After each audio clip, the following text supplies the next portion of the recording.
pessoal, hoje a nossa aula será sobre desigualdades e sustentabilidade socioespacial urbana.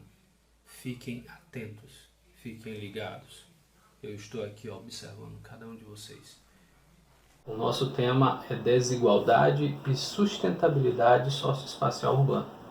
Nós vamos verificar o nível de desigualdade que muitas cidades, em todo o espaço geográfico mundial, atravessam. Essas disparidades, essas discrepâncias nós vamos estar observando agora, bem como a sustentabilidade que muitos países conseguem desenvolver através das suas inovações técnico-científicas. Então vamos lá ver agora a nossa aula e o próximo slide que nós temos. Então, como objetivo geral, nós vamos seguir aqui, comparar as diferenças na evolução socioespacial geradoras das desigualdades presentes em nossa sociedade. Em toda a sociedade mundial, nós podemos observar não só apenas nas sociedades regionais, na sociedade local, mas nós podemos observar o nível de discrepância, de diferenças sociais, econômicas, culturais, de infraestrutura, de mobilidade. E aí nós vamos estar ajustando a nossa discussão para a compreensão deste contexto com a nossa atual conjuntura, com o nosso país também. Então nós vamos observar agora, no primeiro slide, nós vamos ter uma visão compreensiva do assunto, ok? Então vamos observar que os estudiosos eles apontam que existe um paradoxo, dois elementos opostos, em que há para muitos uma diminuição e um crescimento para outros das desigualdades socioespaciais em alguns centros urbanos. Ou seja, para alguns estudiosos, eles apontam que as desigualdades estão desaparecendo, essas desigualdades socioespaciais nas cidades. E outros acabam colocando que isso é um engodo, onde as desigualdades elas só tendem a aumentar, e principalmente com as divisões de classes que nós já temos na sociedade, impregnadas na sociedade, e que se modificam mais ainda, que aumentam mais ainda e alargam esse fosso, esse fosso, esse extremo buraco da desigualdade. Então, a desigualdade e o crescimento que é apontado pelos estudiosos não se dá de forma homogênea, não se dá de forma igual em todos os lugares, mas acontece de forma heterogênea, que é esse segundo ponto que nós temos aqui. Acontece de forma heterogênea, ou seja, diferente. Enquanto em um determinado lugar ocorre de uma forma que há investimento, há um desenvolvimento maior, em outras áreas isso não acontece, como principalmente nos países que nós vamos estar abordando, numa nomenclatura geral. E no outro ponto também, que esses elementos, tanto a desigualdade quanto o nível de sustentabilidade socioespacial, ele vai acontecer tanto em países ricos quanto em países pobres ou em desenvolvimento. Então, isso nós temos claramente e podemos observar. As grandes nações estão buscando melhorias de sustentabilidade, reduzir algumas desigualdades e amparar a própria sociedade. Então vamos ver mais alguns pontos. Quando se trata das discrepâncias e disparidades heterogêneas que ocorrem nessa questão das desigualdades sociais, econômicas, culturais e no nível de sustentabilidade, nós podemos observar então a diferença do que acontece nos países pobres ou em via de desenvolvimento. Então, os países pobres ou em via de desenvolvimento, eles possuem uma metrópole nacional. Quase tudo se concentra em uma metrópole nacional. Como nós vamos ajustar com a nossa realidade, nós temos várias metrópoles em nosso país. E uma das que concentra o maior nível de serviço, de bens e de produção é o estado de São Paulo. Isso nós temos, acaba por essas metrópoles nacionais, elas também terem maiores polos regionais nas suas proximidades. Desenvolvem tecnopolos, desenvolvem melhores universidades e áreas de produção. Nós temos o processo de urbanização, que é mais concentrado nessas áreas. Nós podemos observar, como São Paulo, nós podemos observar nas adjacências, né, que se concentra mais ali o processo de urbanização, desde os primórdios históricos, desde o acúmulo primitivo de capital, desde toda aquela situação que já foi destacada na aula anterior. Nós temos aqui que, além das tecnopolos, essas cidades que concentram, que dão maior concentração são colocadas como polos regionais, elas também aumentam a sua produtividade porque concentram maiores parques industriais. O que nós temos no ABCD paulista, né? O que nós podemos observar no ABCD paulista. Apesar de haver uma descentralização nos dias atuais, mas ainda assim, durante todo o processo de crescimento urbano, essas áreas como São Paulo teve um alargamento porque concentrou maior reserva e com isso fez com que houvesse essa mudança. Isso gera desigualdade socioespacial em relação a outras áreas que ficam desassistidas. Nós temos um desequilíbrio regional e urbano no nosso país.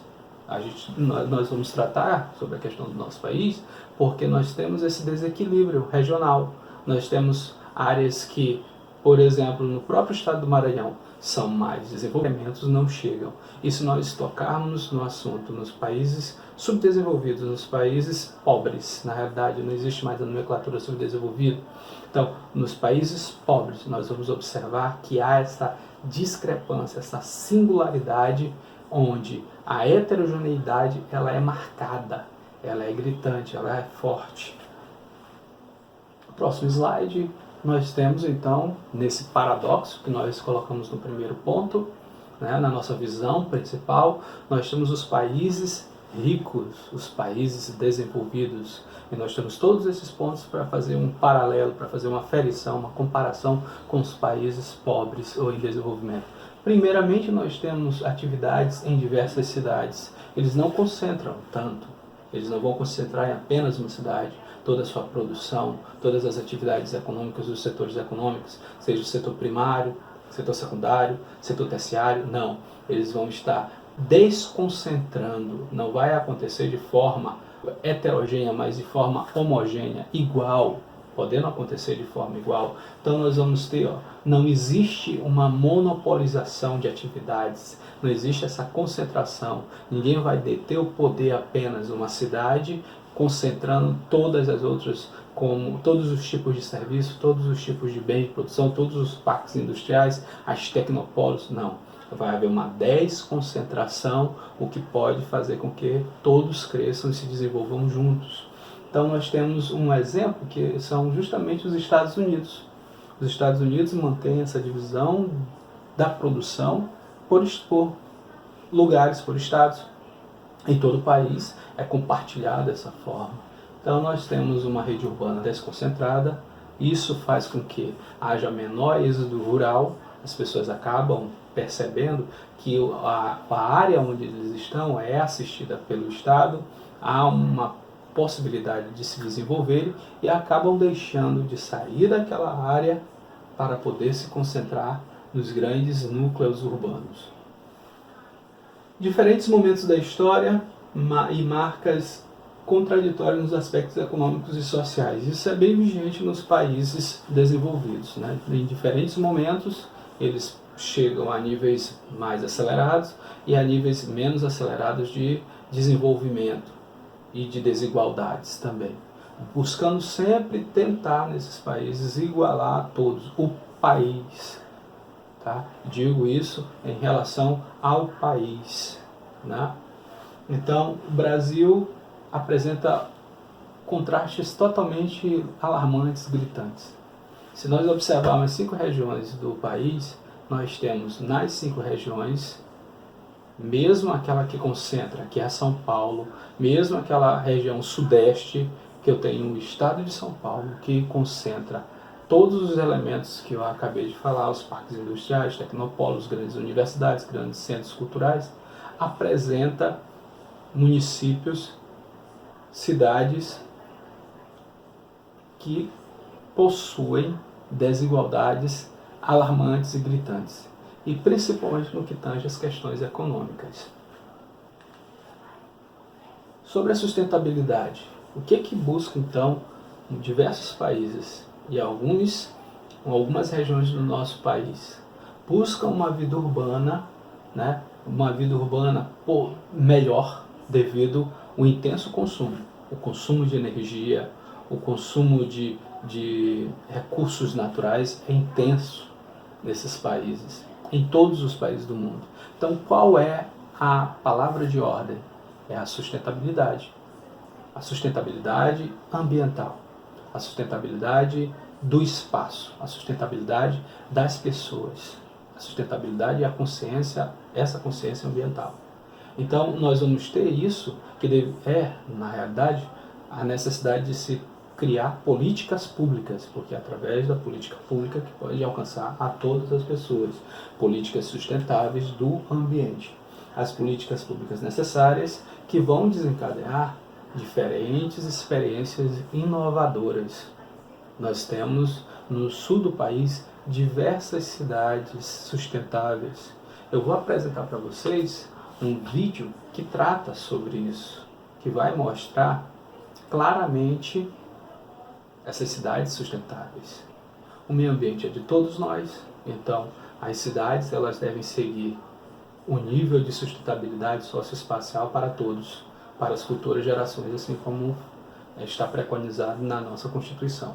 Então vejamos, vamos finalizar aqui, fazer um resumão rápido. Vamos passar então para o próximo slide, que já finaliza, que é sobre o processo de avaliação de vocês, o processo ou a proposta avaliativa. Ok? Só beber um pouco. Nossa proposta avaliativa é que vocês desenvolvam um projeto em que as características sejam de melhorar a vida das pessoas. Atualmente, existem milhões de startups pelo mundo. Dá uma olhadinha. Cria um projeto na área que você desejar. Cria um projeto sobre educação, sobre a escola, sobre as aulas, como poderiam ser melhor, como a escola poderia ser melhor, né, desenvolvida. Sobre a questão de saúde, se você quiser, sobre mobilidade, sobre infraestrutura e outros campos. Você escolhe o campo que você quiser, um apenas, e você vai desenvolver o projeto. Nesse projeto tem que conter o quê?